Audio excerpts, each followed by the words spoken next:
अस्सलामुअलैकुम। आज भारत की तरफ से पाकिस्तान को बड़ा पैगाम दिया गया है, या कराची का इंतखाब कर लो या कश्मीर। आज कराची स्टॉक एक्सचेंज में होने वाली दहशतगर्दी के वाक़े की मुकम्मल मजम्मत करता हूँ, जिसमें कीमती जानों का ज़िया हुआ। अजीम सब इंस्पेक्टर शाहिद समेत 6 अफराद शहीद हुए। अल्लाह पाक इनको आला मुकाम अता फरमाए और 4 अहलकार जख्मी हुए।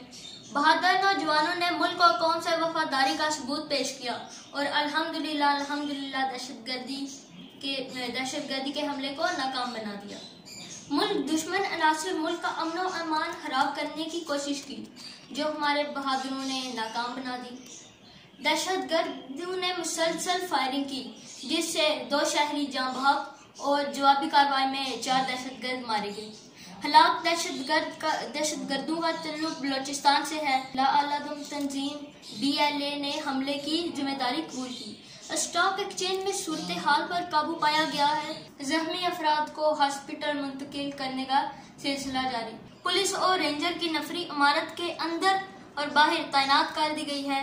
वज़ीर आज़म इमरान खान की वाक़े की मजम्मत। माजी में भी मुख्तलिफ तंजीमें दहशतगर्दी से मुल्की साथ को नुकसान पहुँचाती रहीं और आज फिर स्टॉक एक्सचेंज पे होने वाला वाक़या इंतहाई शर्मनाक और काबिल मजम्मत है, जिसमें कीमती जानों को निशाना बनाया गया और साथ अहम तरीन पैगाम दिया गया है कि चीन और भारत के तनाज़े में मत कूदना, या कराची बचा ले या कश्मीर। जब एक स्टॉक एक्सचेंज पर हमला होता है तो सबसे पहले इन्वेस्टर भागते हैं और मुल्क की माशियत तबाह होती है। हमें इस चीज का जश्न नहीं मनाना चाहिए कि हमने उन्हें गेट से ही रोक लिया।